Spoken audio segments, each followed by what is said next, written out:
Good afternoon po sa aming mga kaibigan dito sa Zion on Air. Ako po si Jesse Bernales at binabati ko po kayo sa isang magandang hapon, magandang umaga o magandang gabi nasaan ka man ang bahagi ng mundo. At tayo nagsama-sama na namang muli sa isang exciting episode ng Zion on Air, your choice of Saturday hangout where we talk anything and everything that will encourage us about our Christian life. Let me welcome you once again, guys, in today's episode. Napakainit. Yes, it is really hot. So dapat po kayo lahat ay stay hydrated, stay cool, bawal na mainit ng ulo, di ba? So medyo kalma lang, the weather really is hot, but we're all gonna be here and find that positive vibes in all of us. Again, maraming salamat po for supporting Zion on Air. Ako po may tatlong hilambing lang naman po sa inyo. Tatlo lang naman, hindi ko na masyadong lulubusin. One, please like today's episode. Yes, you know how to like, guys. I like you when you like us back. Yes, that means click nyo yung thumbs up po natin. And not only liking us, you also have to share us. Yes, so please share. Please click that share button. And of course, thirdly, tag your friends. Kailangan ilagay nyo lang po dito sa comment section yung mga pangalan po, yung mga maisip nyo po. 5 lamang ang maisip nyo, okay na po yan. Pero ang gawin nyo pang 6, 10, hanggang 20, why not? Yan ang maganda po natin gawin. Again, like, share, and tag your friends for today's episode. Na alam ko, super excited na kayo, guys, and I'm gonna be doing some quick shoutout po sa Facebook po natin. Batiin po natin ang BBC Bulacan. Yes, talaga they're watching us right now po, This is what I mean, guys. I want to feel you guys there. Put your name, shout out, whatever you guys want to do so I can give a shout out for you. Ate Celine, welcome back to you. Tsaka si Kuya Ruben and the whole family. Pastor Bong is watching as well. Si Ma'am Cory, si Manes. Maraming salamat po, Ma'am Cory, for watching us. Kasama na si Brother Robbie and the whole family. Si Brother Dean. Thank you very much po for watching us, and we're going to be doing more of that. Again, like, share, and tag your friends. Before we proceed, please join me as we open in a quick word of prayer. Panginoon, maraming salamat po muli na binigyan niyo kami ng pagkakataon for another episode of Zion on Air. Father, I pray, Lord, work in today's episode, work in the connection, work in the internet, work in the discussion that we're going to be having, and of course, make everyone safe wherever they are right now, Lord, and make today's episode a blessing to all of us so we can strengthen our faith. In Jesus' name we pray, amen. If you have any questions at all, comments, or gusto mo na magpa-feel, that is more than welcome. Put that in our comment section. And if ever man, meron po kayong tanong sa ating guest today, I'll do my best to shoot it and discuss that in today's discussion. Without further ado, let's get in our today's episode running. Our Christian service is tested through time. True dedication is measured by standing strong despite challenges that come our way. In this episode, we'll learn how the Lord comforted our guest, strengthened her faith, and kept her going when unfavorable circumstances happened in her life. Everyone, let's welcome Sister Merly Mabalot of Victory Fundamental Baptist Church. Magandang hapon sa iyo, Ma'am Merly. How are you? Hello po. Good afternoon, Brother Jess. At sa lahat po ng mga viewers, mga listeners ng Zion on Air.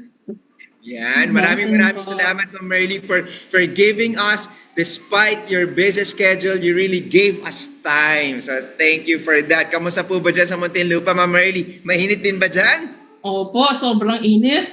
Grabe. So ano bang secret mo, Ma'am Merly, in staying cool? Every time I see you, nakangiti ka, parang everything is calm, di ba? Ano ba secret ng ganyang smile, Ma'am Merly? It's the Lord. Lagi lang, ang Panginoon ang nagpapasaya sa atin. Amen. Amen, Ma'am Merly. No, sige, alam nakakatuwa, Ma'am Merly, marami po nakakakilala po sa inyo, but we want to know you more, lalo na yung mga first time po natin na napanood po kayo ngayon sa episode na to, or marahil yung mga narinig po yung pangalan niyo po. So, Ma'am Merly, kwento niyo naman sa amin, how did you get to know the Lord as your personal Savior? What was that salvation testimony of yours, Ma'am Merly? Actually, Brother Jess, nung high school pa lang ako, nakakapakinig na ako ng Word of God. May mga classmates ako na Christian na ini-invite kami sa Bible study. Pero hindi pa ako serious noon. Parang wrong motive ang pag-attend ko ng Bible study kasi may sinusundan yung mga bata pa. Pero I would admit na naging rin yun, parang seed yun na naumpisahan ako mataniman ng salita ng Diyos, and then when I went to college, talagang very interested ako sa Bible. I bought my own Bible, yung Paraphrased Bible ang binili ko. And then nakikinig ako ng yung preaching sa TV, yung Rex Humbard pa noon. I don't know if you heard of that. Tapos, and then until in 1981, when we came here in Muntinlupa, kasi taga Bulacan kami, Kalumpit. Then we moved here. The family moved here. Doon ko narinig yung grupo ng mga Baptist. First time ko narinig na may Baptist pala. So merong mga nag-i-invite, no, yung worker ng church na naging pastor. So yun ang yung naging umpisa na umattend ako. And then in 1982, 1983, I think, doon I accepted the Lord. I vowed faithfulness to Him since that time. At yun na po, talagang my life changed since that day. Talagang sinuko ko na yung buhay ko sa Kanya. And I know, simula noon hanggang ngayon, I know the Lord is with me and hanggang sa huli, nandyan siya, makakasama ko siya. That's right, Ma'am Merly. Ma'am Merly, I'm doing my math.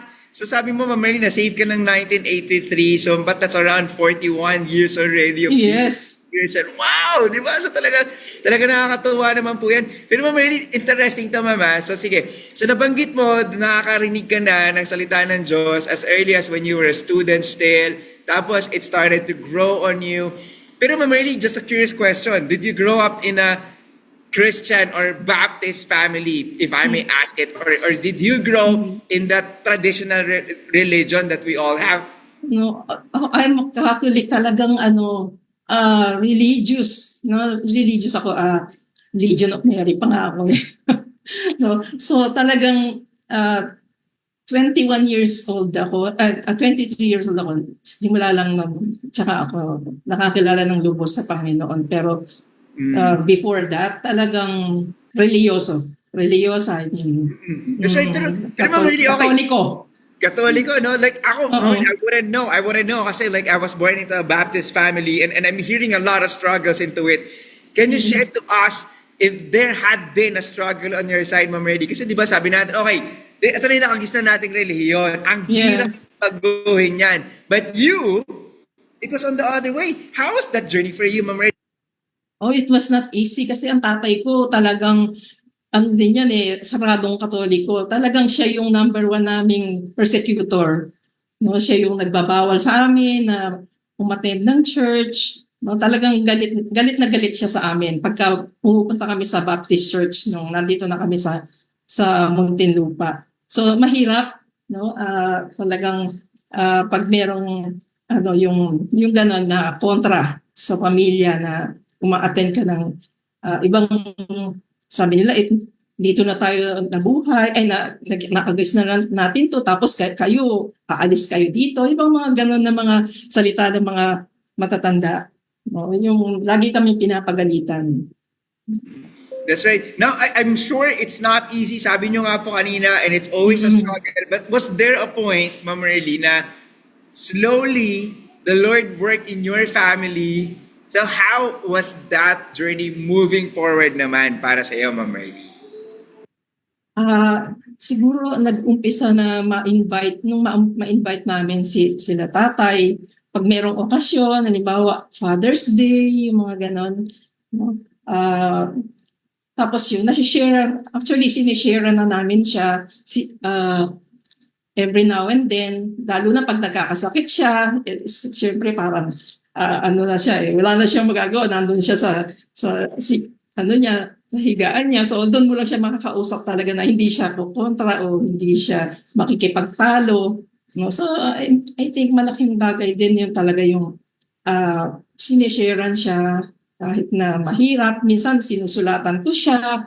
Pag may okasyon, doon ko na sinishare yung about salvation nga. So I think naging din yon way para ma-open din siya sa salita ng Diyos at ma-invite din namin sa church. At I know, kasi my father died in 2009, I know, na-save siya. Kasi nakakasama namin siya. Kahit hindi lagi, uma-attend naman siya sa church. But later, sa buhay niya. Great. Nakakatuwa, Ma'am Mary, kasi that is the joy, ano? Kasi ibig sabihin, parang it's not only about ourselves anymore, but gusto natin ma-share din God's word. Now, let me just backtrack again into your timeline, Ma'am Mary. You were saved in 1983. It was not easy. Yet your father was there, di ba? Parang later on, as you mentioned, na naligtas siya, which is our eternal joy. Yes. Mary, ako may tanong naman. Being saved and being in a full-time ministry are two different things.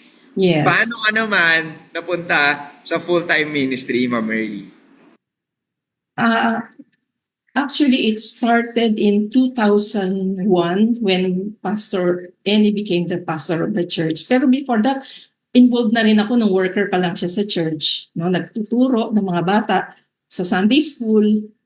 Pero nung actually I was working sa bangko before I retired early actually sa land bank. No? 41 lang ako noon. Nagtataka yung boss ko kasi nasa parang junior officer na rin ako noon Pero wala namang nag-push sa akin. Talagang leading sa akin ng Panginoon yun na supportahan ko yung asawa ko, maging full-time housewife ako. And then, marami kasing gawain sa church, may school. So, dun ako na-involve muna sa school. Merong Christian school, ang Victory. No? So, first, I became the finance officer kasi accounting major ako. And then, later, I became the principal. So, aside from that, nagtuturo pag Sunday, sa Sunday school ng mga young people. Presently, nagtuturo ako sa mga ladies.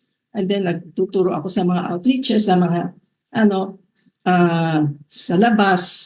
So, I would say na since nag-vow ako ng faithfulness sa Panginoon, I was involved naman all the time sa church na hindi lang kagaya nung nag-retire ako na talagang halos lahat ng oras nandito sa church. No? Dahil may school nga. That's right. Ma'am Mary, wait, let me just backtrack a little bit, Ma'am Mary. Kasi di ba usually, Ma'am Mary, di ba, when usually nangyayari, you go to Bible school, tapos go full-time ministry ka. Pero yung kwento mo, Ma'am Mary, you were working. Tama, Ma'am Mary, in land bank. Opo. Di ba kadalasan, Ma'am Mary, sinasabi, wait, the Lord can use you, you work, tapos you support in the ministry. Opo, But I do that. I support the ministry. Yeah. Yun nga, Ma'am Mary, pero ikaw, you resigned from your work at nag-full-time ministry ka. Was that an easy decision for you, Ma'am Mary? Hindi po. Kasi nga, kumbaga, financially, mawawala yung income ko no? So, syempre, ang allowance naman ni pastor is not enough. So, that's when I learned talagang living by faith. No? At saka nag-Bible school ako, preacher. Noong 1983, nag-Bible school pa dito. Nakatapos ako, nag-graduate ako nung, kaya lang hindi tuloy-tuloy, parang graduate ako nung pinanganak ko si Preacher TJ. No? So, I graduated. Kaya nagamit ko din yung aking learning sa Bible school, nakapagturo ako sa Bible school din, no, sa Living Water. So, nagamit ko yung mga learnings ko dahil nagtuturo ako sa mga bata, nagtuturo sa mga ladies. Salamat sa Panginoon. Hindi ko naman inaspire na basta gusto ko lang matuto, kaya ako nag-Bible school. Pero salamat sa Panginoon, naging foundation ko din yun, yung mga learnings ko sa Bible school. Amen for that. Pero Ma'am Merly, what made you decide? Kasi di ba, okay, sige, parang usually, di ba, ang hirap kasi nun, di ba, sasabi natin, wait, kailangan ko ng financial support. Kasi syempre, you have a family of your own as well. Mm-hmm. But you took the challenge really and say, you know what, I'm gonna leave the secular work that you have and you're gonna jump right into the full-time ministry. What gave you comfort, Ma'am Merly? You know what, this is the decision that I have to make. What made the deal na talagang this is what I'm gonna do, Ma'am Merly? wala namang actually sabi ko basta bahala ang Panginoon sa amin, no?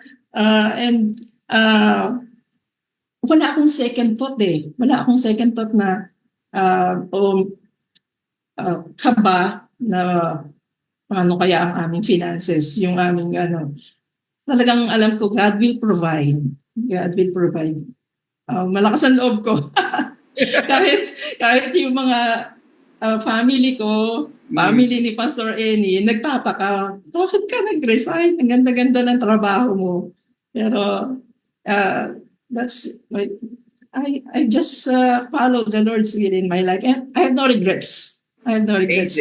Amazing. Yeah. And these are the things that maybe we not all of us will understand, but I'm so happy, Ma'am Merly, that the Lord worked in you in that particular aspect. Now, before we proceed further, Ma'am Merly, I'm gonna do some quick shout-out. Ang dahil pa pumapasok sa Facebook natin. Si Miss Abigail Alarcon, si Miss Nisa Ravillo, maraming salamat po. Si Ma'am Aggie Borbe, maraming salamat for watching us as well. Si Ma'am Adele Mabalot, ayan, nanonood siya, Ma'am Merly. At si Pastor Cesar De Ocampo, maraming salamat po sa inyo. So again, we'll put those comments up and we're gonna do our best to do that right away. Now, Ma'am Merly, ako nabe-bless ako sa storya niyo po kasi it's not easy to let go of the security that we have, that we think, like sa work, comfort, and also it's satisfaction, Ma'am Merly, kasi di ba meaning you're doing something and you're in the officer level as well.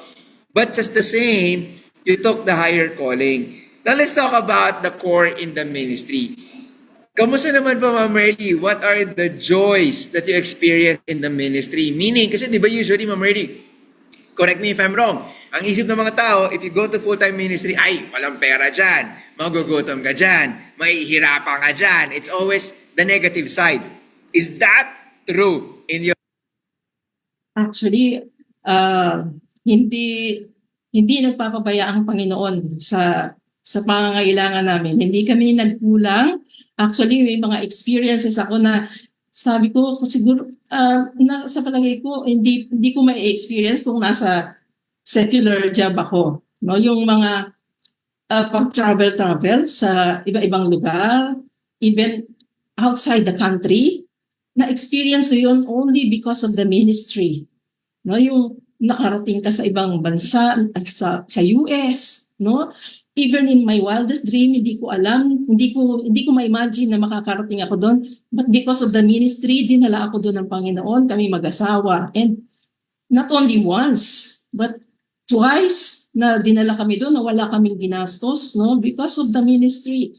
And then, yung mga, dito lang sa Pilipinas, maraming lugar na napuntahan ako na dahil sa ministry. At natutuwa ako doon dahil marami akong nami-meet, nabibless ako sa mga gawain na napupuntahan namin, na nagiging guest speaker si Pastor Eni. At nagpupuri ako sa Panginoon dahil pina-experience sa akin talagang yung fullness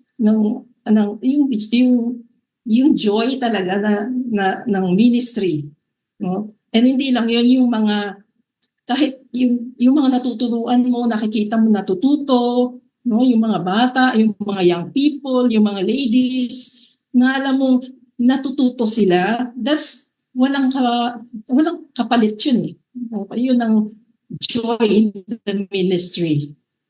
That's right. So again, Ma'am Merly, nakakatuwa, kasi tama yung sinabi niyo po, and again to our viewers, parang the blessing, the key takeaway that I'm getting from Ma'am Merly, huwag mo intindihin what your future will hold as long as you have your heart straight and in line with the Lord. Everything else will follow. Amen. That's true. Amen That's for true. that testimony of yours, Ma'am Merly. Alam mo po ba, Ma'am Merly, si Pastor CDO or si Pastor Cesar De Ocampo is watching us all the way from Cambodia. Hello po, Pastor CDO. Actually, involved yan dati sa School of Tomorrow. Ayan, si Pastor CDO. That's right. That's right. Amen. And of course, nanonood din po sa atin si Mami Malulao. Magandang Hello hapon sa iyo, po, Mami Malu. Ayan. Tsaka si Sir Jace Alosa. Maraming salamat po for watching us again.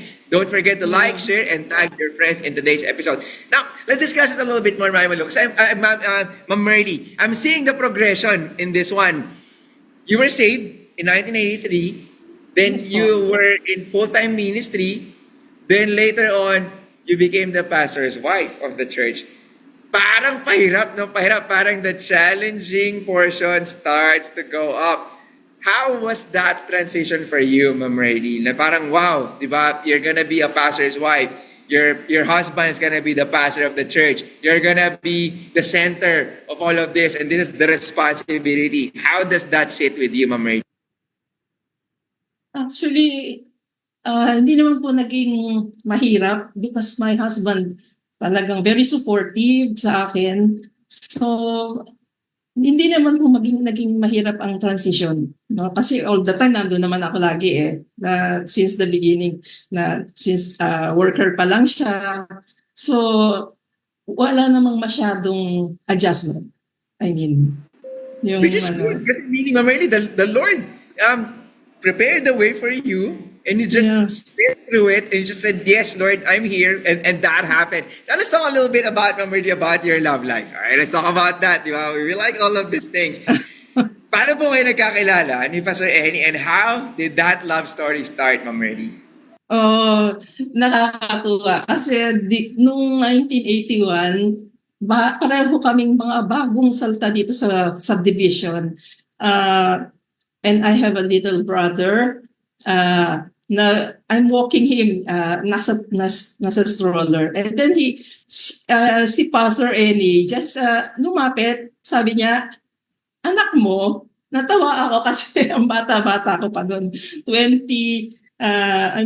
years old. Sabi niya gano'n. Sabi niya, yun pala yung wait para makapagkilala. No? Sabi niya, kung yung bata daw na tinutulak ko is may natawa na lang ako, and that's the beginning ng friendship namin ni Pastor Eni. And then naging friends kami, and then later naging mag-boyfriend for 4 years bago kami nagpakasal. Kami ang unang ikinasal sa church. Wow! Talaga naman milestone as well. And at that time, Ma'am Rayleigh, Ma'am Rayleigh, and at that time, si Pastor Eni, was he working po or was he also full-time ministry na sa church, Ma'am? Hindi pa po. Studying pa lang yun. Studying pa lang. While ako nag-work na ako, maaga ako nagtrabaho. I was 19 when I worked in the bank. So siya, nag-aaral pa lang. Matatapos na yata siya nun. That's right. Pero Ma'am Rayleigh, hindi ba parang ang hirap no? Na parang lalo na sinabi niya, oh wait, mag-full-time ministry ako. How was that for you naman? Wait, di ba? Parang, did you even imagine that you're gonna be a wife of a full-time ministry person in church as well? Actually, siya yung nagkaroon ng struggle sa pag-full-time . Pero ako, okay lang sa akin. No? Okay lang sa akin na mag-full-time siya. Parang mas, mas at ease ako pag masaya ako kung mapupunta siya sa ministry. Pero siya yung matagal bago sumuko . Until nagkaroon kami ng anak, dinil siya through our baby. Doon pa lang siya nag full-time. Ilang taon siyang tumatakbo sa Panginoon. Pero ako, okay lang sa akin na tawagin siya. Wala akong kontra doon. Ma'am Rayleigh, nabanggit mo kanina, nakatawa kasi parang you were praying for him. Now, if I'm understanding it correctly, you were praying for him to answer the full-time ministry. At nakakatawa that you are always there to support him in what the Lord will be making him as a man of God in that ministry, which is good kasi no one in the ministry will survive that long kung walang support mechanism which you've been providing. Pero Ma'am Rayleigh, nabanggit mo kanina that the Lord deal with Pastor Eni through the birth of your son. Can you expand a little bit more? How did that happen, Ma'am Rayleigh? Matagal siyang tinatawag ng Panginoon, pero hindi siya sumusuko. Yung nung 1-year-old yata si TJ na halos matay siya sa sakit, doon pa lang siya sumuko. Doon pa lang siya nag-worker. So yun ang ang testimony niya. Pero ako okay lang sa akin na full-time siya kahit wala siyang trabaho. Total, may trabaho ako at that time. So sabi ko, God will provide naman. kung mag-full-time siya. 5 years yata siya nagtrabaho sa secular. So he worked also full time. Then that happened and he surrendered and he went to full time Yes. ministry. And Yeah. nung ikaw naman na nagde-decide na mag-full time na sa ministry, how that sit? I'm like, was that okay with Pastor Eddie also? Or parang, wag muna, di ba? Di ba parang kailangan, kano tayo? How was that? parang meron ng konting hesitation on his part eh. Parang siya pa yung parang, sayang. Parang iniisip ko lang siguro parang sinasabi niya, sayang naman yung income, yung ibang mga ganun, and nakakasupport na. Parang, pero later, okay na sa kanya. Okay na wala namang masyadong sa amin struggle yung pag full time ko nung umpisa lang actually sa mga loved ones nga namin yung yung mga struggle na maraming question sa father ko, sa mga yun, sa father-in-law ko din.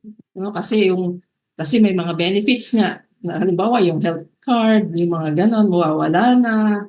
No? So, yun ang mga siguro, na nanghihinayang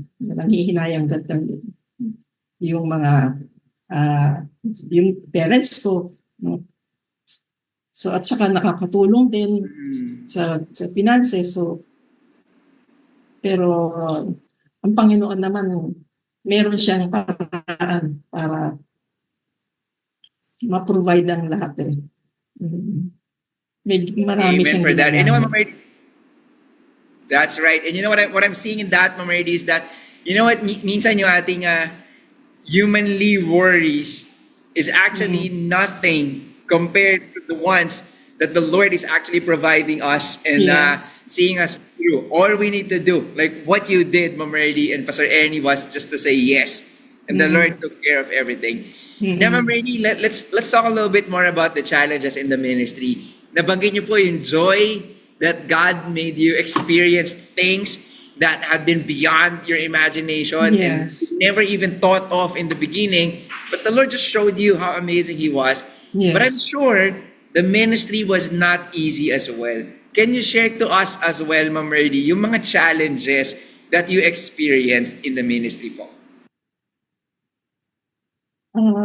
Challenges in the ministry. Actually, alam mo, my husband is very protective sa akin. So, hindi ko masyadong, siguro siya yung halos nag-handle ng mga ng mga challenges. Yung iba hindi na niya pinapaalam sa akin, no? Siguro ayaw niya ako masyadong mahirapan, no? Kaya I would say naging madali sa akin ang ministry, no? Hindi naman siya ganun kahirap, no? Parang wala akong maisip na ang challenge ko lang yung pag ang husband ko nahihirapan, hindi ko alam kung paano siya minsan i-comfort, no? Kasi ayaw niya namang sabihin sa akin yung ibang mga problem, ayaw niya ako mag-worry, no? Yung bang mga ganon na siya na lang ang nag-handle lahat, no? Kaya napakabuti ng Panginoon na hindi niya ako masyadong binigyan ng mga mahihirap na problema sa ministry. No? And that's what the blessing is. Pag parehas kayo nandyan, ni Pastor Ernie, nga nila, di ba, kapit kamay sa pagharap ng challenges and nothing can stop you all because of that particular scenario. Now, Ma'am Ernie, I spoke to you kanina offline and we want to know more about this. Some of our viewers know your story and Pastor Ernie's story as well. But let's go back a little bit during the time of COVID, June 2020. Can you share to us, maybe that is one of the toughest challenge that you and your family had to go through about that COVID scenario. Can you share to us that, Ma'am Ernie? Yeah. Actually, my husband got sick before he got COVID, no? Siguro more than 1 week na siyang inuubo. Tapos self-medication lang siya until nag-decide na siya na magpatingin, and then magpa-confine. It turned out severe na pala yung kanyang pneumonia. May pneumonia na siya. And then lumabas yung result ng COVID test. Positive na rin siya, severe na rin yung COVID niya. Dinala siya sa MCM, Muntinlupa Medical Center. Nung nandoon siya, doon ako dahil sabi ng doktor, ilipat niyo siya sa malaking ospital kasi parang kung hindi natin alam ang mangyayari. Parang sinasabi niya na wala nang pag-asa pag hindi niyo nilipat. So doon ako iyak na iyak. Sabi pa, ilipat niyo siya sa Asia. Asia, napakamahal nun. Iniisip ko lang. So nag-pray ako. So, kinukontak din namin ng Asian. Wala namang walang lugar. No? Walang bakante, ang ICU. Alam niyo, nagpapasalamat ako kasi ang members, very, very supportive all the way. Kahit nung pumutok ang COVID, nandyan sila. Nakayuda sa amin every day. Halos may dumadating sa amin na food. Hanggang na hospital si Pastor Eni, nandiyan sila yung nag-aasikaso. Kasi after 2 days na na-confine si Pastor Eni sa medical center, nagka-COVID din ako. Dinala ako sa isolation center. So, pareho na kaming naka-confine. And then, pero nandyan yung mga members. Sila yung naghahanap ng hospital, sila yung nag-aasikaso, sila yung nagmo-monitor. And then si Pastor Wendell, nakasama namin sa bahay, nagka-COVID din, and pati si Preacher TJ. So lahat kami nagka-COVID. No? Tapos, nung nandun siya, and finally nailipat siya sa ibang hospital, sa RITM.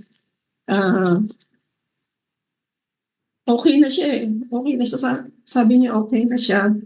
Pero after 10 days ng hospitalization, kinuha siya ng Panginoon. The Lord has purpose.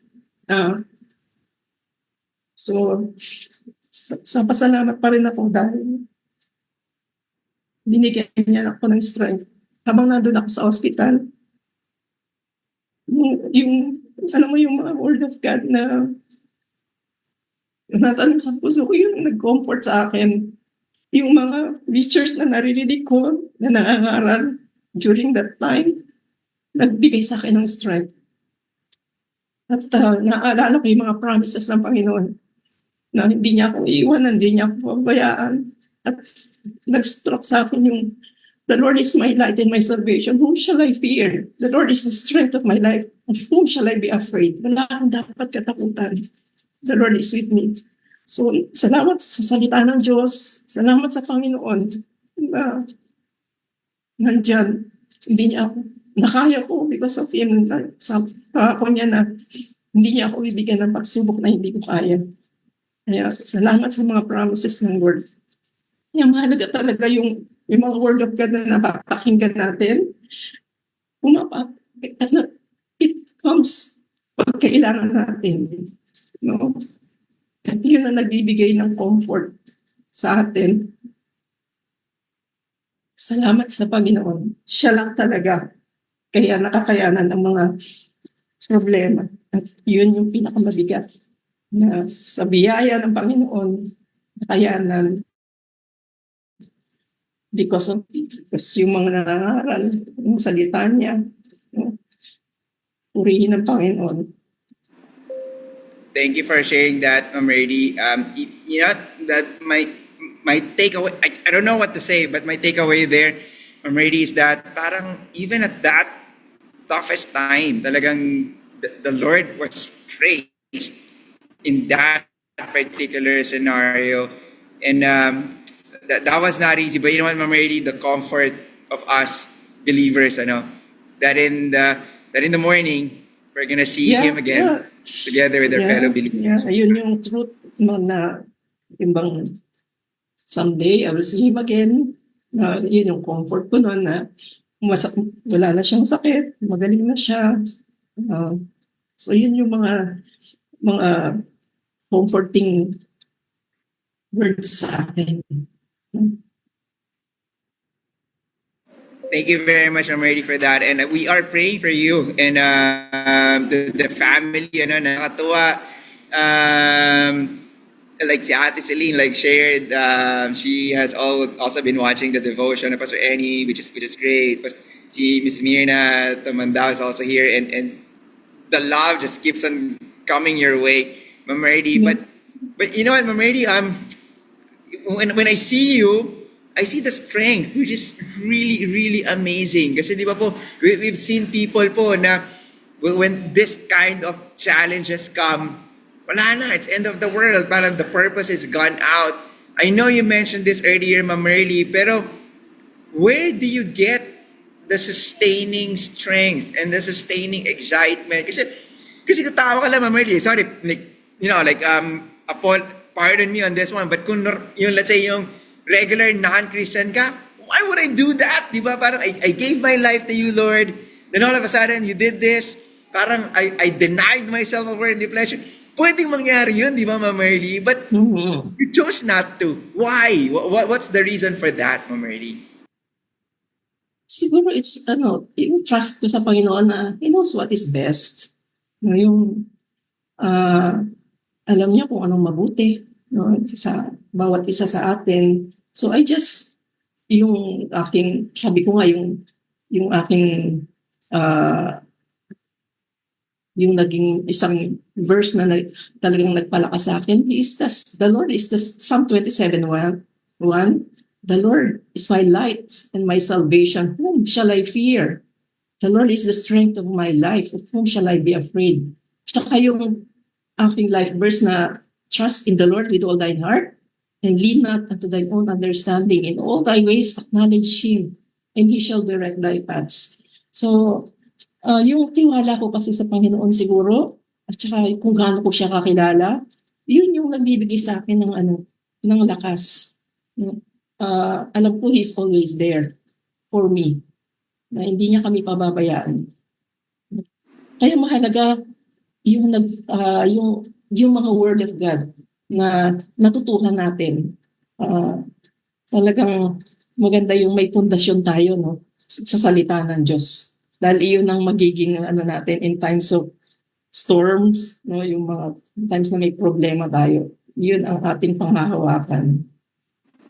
Amen. So nakakatawa, akala natin kasi may mga araw na parang wala, nakikinig ka lang or nagbasa ka lang, parang hindi tumama sa'yo. Pero nakuha ko sa'yo, Ma'am Merly, kanina, you never know when you're gonna pull that out from your heart. That's the way that right. you have been hearing. That's why sabi, di ba, you have to keep God's word in your heart. Yes. Because you never know when you're gonna be needing it. Now, Ma'am Merly, I'm so happy that your your spiritual strength, so God supplied you with that to go through that particular challenge. And how about the family naman, Ma'am Merly? How are they coping with that big of a loss? Not just in the ministry, but in your family as well, Ma'am Merly. Okay naman sila. Maganda rin naman ang outlook nila dahil nga founded din sa Word of God. So, someday magkikita-kita tayong lahat. Yung parang yun yung comfort na we will see Pastor Annie again. So, hindi tayo dapat malungkot kagaya ng mga unbelievers. So, magpapasalamat ako dahil yun nga, yung anak ko, Christian na, at naiintindihan na niya kung ano yung totoo, yung truth sa Bible. So, nandun din yung strength na binibigay ng Panginoon. Kaya, pati yung mga loved ones ko din naman, nakakope din naman. Because, dahil na rin sa pakikinig ng salita ng Diyos. Malaking bagay talaga. That's right. So thank you very much, Ma'am Merly, for that. And you are inspiration to many. Ma'am Merly, I'm sure there are days na namimiss si Pastor Annie. Sure.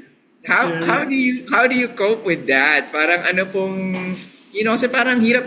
Okay, practical speaking. Of course, we look forward to the future. Now we're gonna Opo. see our deceased brethren someday in heaven.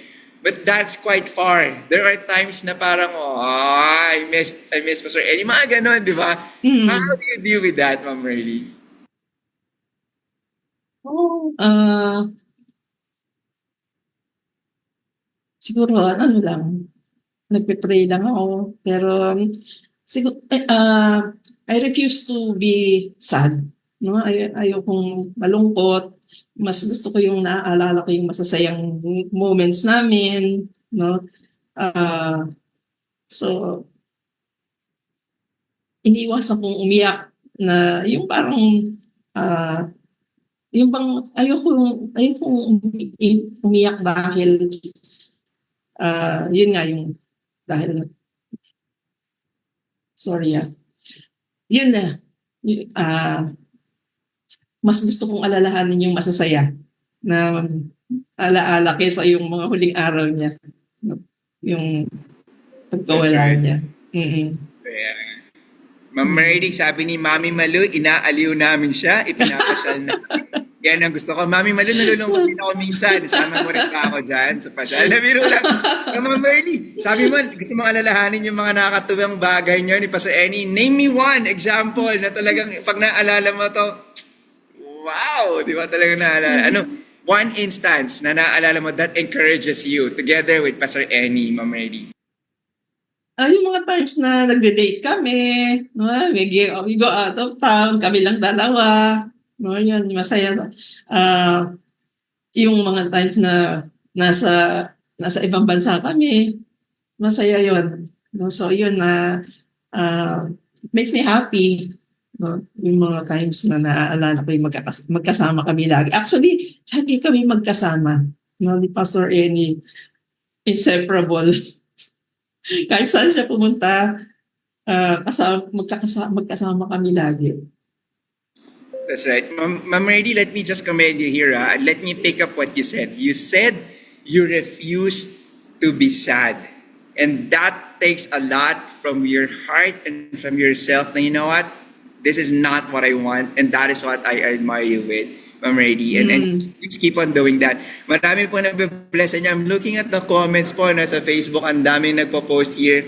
You actually sang pa po daw. After nung Pastor Eni passed away, nag-special number pa daw po kayo sa feasting. Tama po? Opo, yes. Ayan. So, pwede ba namin marinig na sample ng iyong special number? Or kahit na lang, some song, maybe not that particular song, a line or so, or maybe a chorus ng kanta that really encourages you to go on, even if things minsan parang feels like overwhelming. But this song really hits the spot and say, you know what, Lord, I'll just be for you. Game ka, Ma'am Merly? Oh, bigla. Game! Yan ang gusto ko. Sige na. On cue. Whenever you're ready, Ma'am Merly. Actually, marami akong kantang gusto. Pero Ay, yan ang gusto ko. Hindi ko pala lately, isa. Sige, pwede rin madami. Sabi ni hindi, TJ, pero sample daw. hindi ko alam kung anong kakantahin ko. Pero lately, I've been humming the song, God Will Take Care of You. Game. God will take care of you through every day or all the way. He will take care of you. God will take care of you. Amen. And thank you very much. Your voice is amazing. The message is amazing as well. God will take care of you. Amen for that, Ma'am Merly. And of course, our viewers, pag may tanong kay Ma'am Merly, let me know so we can shoot it right there. But thanks again for all the support here. Sabi pa ni TJ kanina, Ma'am Merly, sample daw. Ano? Talagang, alam ko na pala kung saan namana ni Preacher TJ. Kanyang magandang Medyo nanginginig po. style po yun, di ba? Mga style yan, yung mga vibrato. Pero, hindi po ako singer. Nakikopya lang po ako. Narinig ko lang po yung sa singer. O, tama naman, sabi ni Ma'am Merly. Ma'am Merly, game. Punta naman tayo. Doon naman tayo sa masaya. Kasi di ba parang sabi nga ni Ma'am Merly, we refuse to be sad. Okay, yung mga nanonood sa atin, pag ikaw ay medyo nalulungkot, kailangan sabi mo, I refuse to be sad. Happy ka na, di ba? Ano ba, naiinis ka? I refuse to be angry. Di ba? Yeah. Kailangan sabi mo kay Ma'am Merly, of course, you have to pray for that. Okay, at Ma'am Merly, Yeah. meron akong question sa inyo. Mabilis lang to, Ma'am Merly, ha? Kailangan pag ako'y nagtanong, boom, whatever comes to your mind, yun ang sagutin mo. Pero papadaliin ko po to. May choices po ito, Ma'am Merly. So, isa lang dito sa pagpipilian. Okay ka dito, Ma'am Merly? Ma'am Merly? Ano po? Nandyan, okay. Okay. Meron akong bibigyan ng choices. Mabilis lang. Or ito yung sabi nga natin, flash question to. So, ito yung ating lightning round. Ready ka, Ma'am Merly? Ready na po? Opo. Game. Okay, ito ang ating first question. Morning or night? Morning. Morning. Bakit morning? Ma'am Merly, anong oras ka ba nagigising sa umaga? Ano po? Mga before 6. Before 6. Tapos paggabi, ang sleep time ni Ma'am Merly ay... Mga past 10. Ba? Medyo late na rin po pala, no? Opo. Pero you're more of a morning person. Okay, next Opo. question. Coffee or tea? Tea. Wow. So that's your... Any tea flavor na you go? Green tea po. Green tea. Healthy. Okay, ma'am. Next one. Baguio o Batangas? Baguio. Mami Malu. Yan ang gusto ko. Plagi. So medyo mas gusto mo yung malamig na area rather than Opo. going to the beach. Opo. Ma'am Merly. Yes. Okay. Ito, Ma'am Merly. Ready? Monday or Friday? Monday. Mas gusto niyo pa Monday? What? Diba parang... Sige, okay. Bakit mas gusto niyo Monday, Ma'am Merly? A rest day para sa akin. Because been busy sa ministry since yung mga nakaraang araw. So Monday is rest day sa mga Nakakatawa naman, ano? Samantalang ako, lungkot ako pag Monday. Pero, yeah, that's Ma'am true. Merly, sayang-saya pag Monday. Okay. So at least, Na-experience ko yan, preacher. Okay. So at least isa na po ako natutuwa sa Monday. Okay, ito po. Netflix or books? Actually, hindi po ako palanood ng movies. Hindi rin ako masyadong palabasan ng libro. So, ano Gusto ko lang mga short stories, mga ganun, pero not yung mahaba ang basa. Ganun. Aba, so para po pala millennials po, ano? Medyo gusto niyo mga mabilisan lang, maikli lang. Maiksi lang. Okay, sige po. Next one po. Gusto niyo po ba, ano ang mas gusto niyo po, mag-shop or mag-eat out? Shop.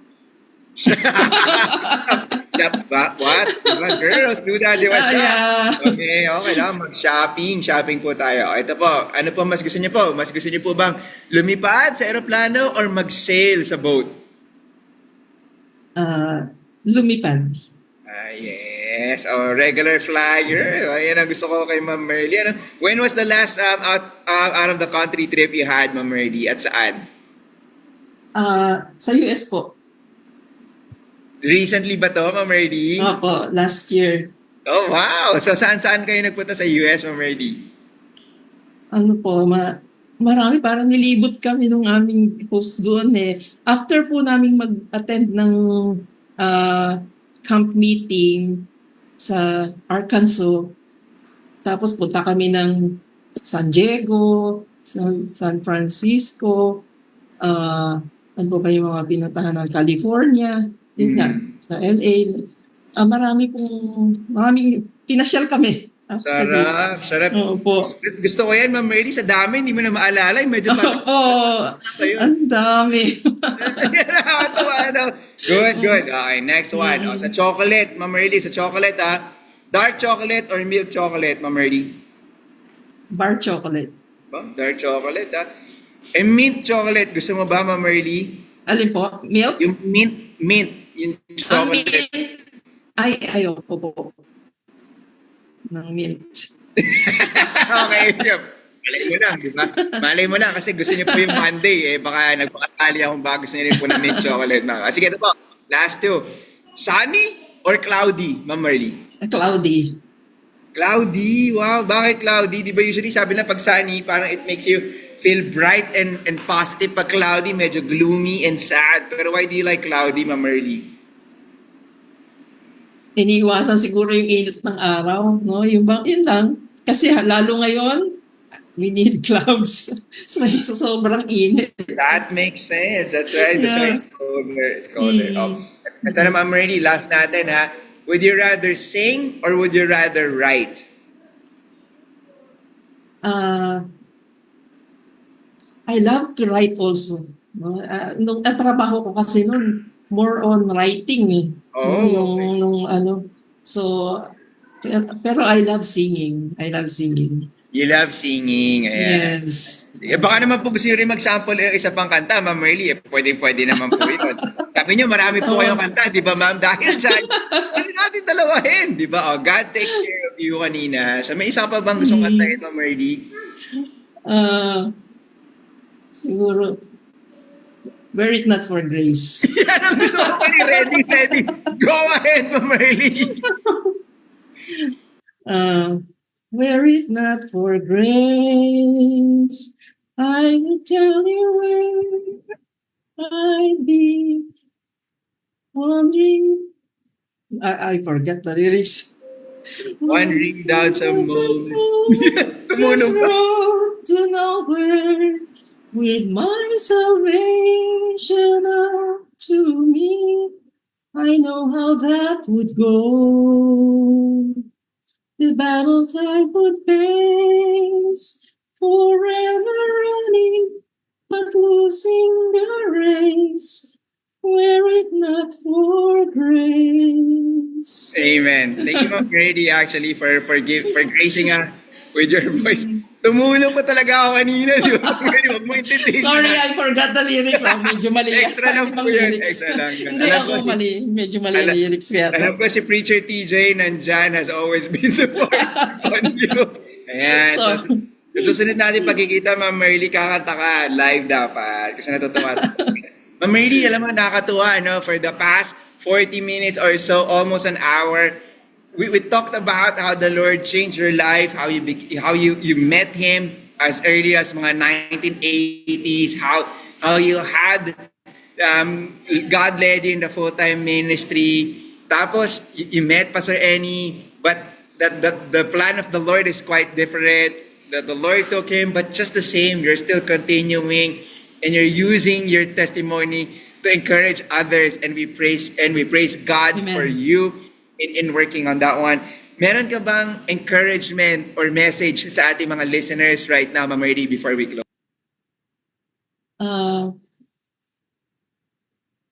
Ang maiiwan kong siguro mensahe sa mga listeners, just continue studying the Word, because yan ang magiging sandata natin sa buhay. Just continue praying sa Panginoon, dahil yan ang breath nating mga Christians. Continue loving the Lord. And nandyan siya lagi for us. The Lord is very merciful and gracious sa bawat isa sa atin. He loves us na parang isa lang tayo na minamahal niya. Napakabuti ng Panginoon sa ating lahat. Hindi niya tayo pinababayaan. So, unahin natin siya lagi sa buhay natin, and He will bless us. Yung Amen. pangako naman niya na if we seek Him first in our lives, sabi niya, Matthew 6:33, seek ye first the kingdom of God and His righteousness, and all these things shall be added unto you. Amen. So thank you very much for that, Ma'am Merly. And may your testimony continue on, and may it reach more and encourage more for them to take the next step towards faithfulness as we continue to serve God. Now, at this point, we also like to thank you, Ma'am Merly, and of course to Preacher TJ for helping us out. Baka nandiyan si Preacher TJ, baka gusto niyang sumilip, ano? Teacher But anyway, TJ. so thank you. Gusto, silap ka daw. Ang gulo daw ng buhok niya. Wow, yan ang gusto ko kay Brother Teacher. Kailangan always on cam. But anyway, thank you very much for that, Ma'am Rady. So before we let you go, let's close in prayer. Let me pray for you, Ma'am Rady, Opo. in your ministry, Thank you. and also for those who's listening to us right now. Let's go Thank to the you. Lord and Thank pray. you. Heavenly Father, wow, Lord, maraming salamat po. Heavenly Father, thank you for continually working kay Ma'am Rady in her life, together with her family and their ministry, Panginoon. Thank you, Lord, for showing her your hand from the time, Lord, that she met you, when she was young up to now, Lord. She knows your faithfulness, Lord, and she knows, Lord, that it's only by you that we're going to be going through all of these challenges. Father, I pray that everybody else who's hearing this right now, Lord, whatever we're going through, whatever challenges may be now or maybe not as of the moment, Lord, whatever we're going to go through someday, we know, Lord, that you're always going to be there. You're always going to bring us out, and we're always going to be strengthen us as long as we put our faith in you and as long as we trust you, so that you can make us better servants for you, Father, and make us an encouragement to others as well. Father, I pray for the rest of the day, may the things that we learned today or we heard today not just stay with us, but as well, Lord, emanate as well to others so they will know you as their Lord and personal Savior. We praise you. In Jesus' mighty name we pray. Amen. Amen. Maraming salamat. Thank you din po, Preacher Of course, to Jess. all our viewers right now. Together, let's encourage one another, pray for each other, be refreshed and excited all in Zion on Air. Have a great day ahead, everyone. Bye-bye. Bye-bye, Ma'am Ernie. Bye-bye, Bye-bye, everyone. Preacher Ingat Jess. po. Thank you so Cool and much. hydrate. Thank you so Bye-bye, guys. much.